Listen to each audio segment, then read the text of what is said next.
धमाका धमाका धमाका, सती सिक्योरिटी का बड़ा धमाका। फैंसी और आधुनिक फर्नीचर के शौकीनों के लिए बड़ी खुशखबरी। आगामी 23 जनवरी को सती सिक्योरिटी फर्नीचर डिवीजन का शानदार उद्घाटन। महाराजा सोफा से लेकर महाराजा बेड और महाराजा डाइनिंग टेबल तक एक से बढ़कर एक सोफा सेट, सभी तरह के बेड अलग अलग डिजाइनों में, ग्लास और मार्बल से बनी एक से बढ़कर एक डाइनिंग टेबल सेट, तरह तरह की ड्रेसिंग टेबल, सेंटर टेबल और मॉडर्न रिवॉल्विंग चेयर के साथ वुडन और स्टील से बने सभी तरह के एक से बढ़कर एक आधुनिक फर्नीचर, जिसे देख आप रह जाएंगे दंग। कीमत भी क्वालिटी भी। सती सिक्योरिटी, राम भवन, ऋषि भवन रोड, बड़ा बाजार, कटिहार। Mobile number 9430029220, 9661093905। लेते हैं अगली खबर। आज पूरा देश CAA, NRC और NPR को लेकर दो भागों में बटा हुआ नजर आ रहा है। एक महीने से अधिक का समय बीत जाने के बाद भी इसका विरोध करने वाले लोगों की संख्या घटने के बजाय बढ़ती ही जा रही है। इसी विरोध को लेकर आज विरोध संघर्ष मोर्चा द्वारा जिला समाहरणालय के सामने 3 दिवसीय भूख हड़ताल शुरू कर दी गई। 3000 करोड़ का बजट दिया, जबकि अदानी का एक दिन का मुनाफा 3000 हो रहा है और शिक्षा में बजट उनका 3000 करोड़ रुपया एक साल का है। क्या भारत को विश्व गुरु बना सकेगा? सिर्फ भाषण लीजिए साथियों। क्या हाल है इस देश के अंदर?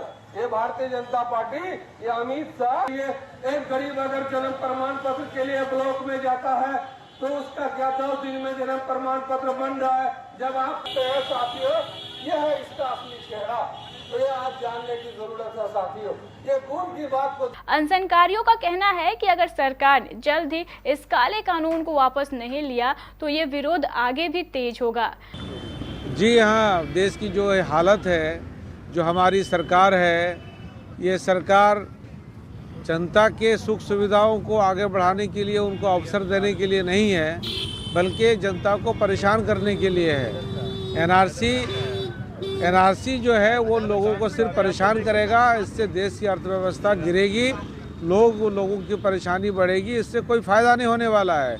जैसा कि इसका उदाहरण हम लोगों के सामने आसाम है और वहाँ 19 लाख लोग, ऐसे लोग NRC से बाहर हैं जिन लोगों के पास कागजात तो है लेकिन देने के लिए पदाधिकारी को पैसे नहीं थे। जिन लोगों ने सोचा कि हमको पैसा नहीं देना है, कागजात रहने के बावजूद भी उनको नहीं हुआ। आज सरकार कह रही है कि आप हाई कोर्ट जाइए, सुप्रीम कोर्ट जाइए। आप अंदाज़ा लगाइए कि जो आदमी एक कलर को खुश नहीं कर सका, वो हाई कोर्ट और सुप्रीम कोर्ट का वकील का फीस कहाँ से लाएगा? लेकिन सरकार संवेदनहीन हो गई है। देखिए, ये सरकार की जो विचारधारा है, हमारी लड़ाई आम जनताओं से नहीं है, या किसी कौम से नहीं है, या किसी मजहब से नहीं है। हमारी लड़ाई ऐसे विचारधारा से है जो गांधी जी को नहीं मानते हैं, जो गॉडसे की औलाद हैं, जो गॉडसे की विचारधारा को मानते हैं।